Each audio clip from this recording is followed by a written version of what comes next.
Olipa kerran muuan rikas mies. Hänellä oli koira. Se oli valkoinen ja pörröinen, kun se laski sen maahan.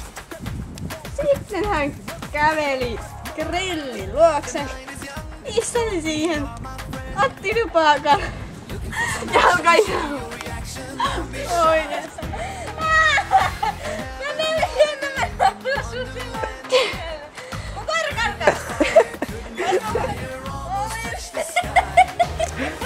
Vampyyri. Voitteko tästä? Okei, juu.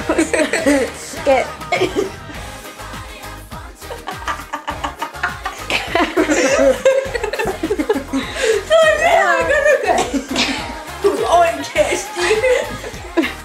Uus. Kuulitko sieltä kuolleesta tytöstä? Mistä tytöstä? Mihin taas? Mitä paljon kaffin homma?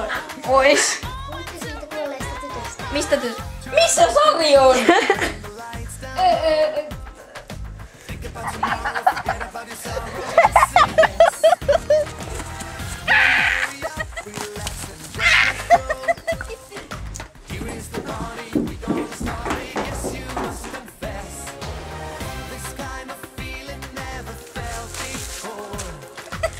Otetaan Salosta.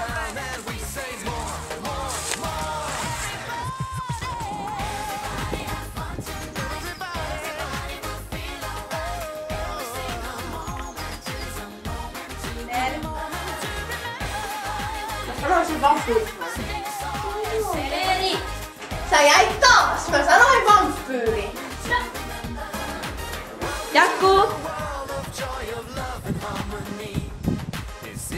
Sahus! Ei vielä. Sun pitää sanoa ensin, että mun pitää varmaan lähteä. Jatkakaa vaan. Tää kyllä katsotaan pois. Lähdetään kävelee. Joo? Läpistä ei tarvitse nyt. Tässä sun piti juosta, Sari! Vampyyri. Hei vaan!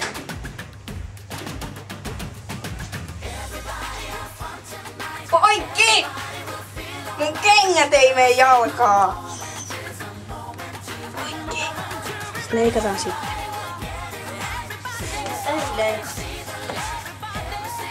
Niin se ei kenkiä vaan tää pätkä.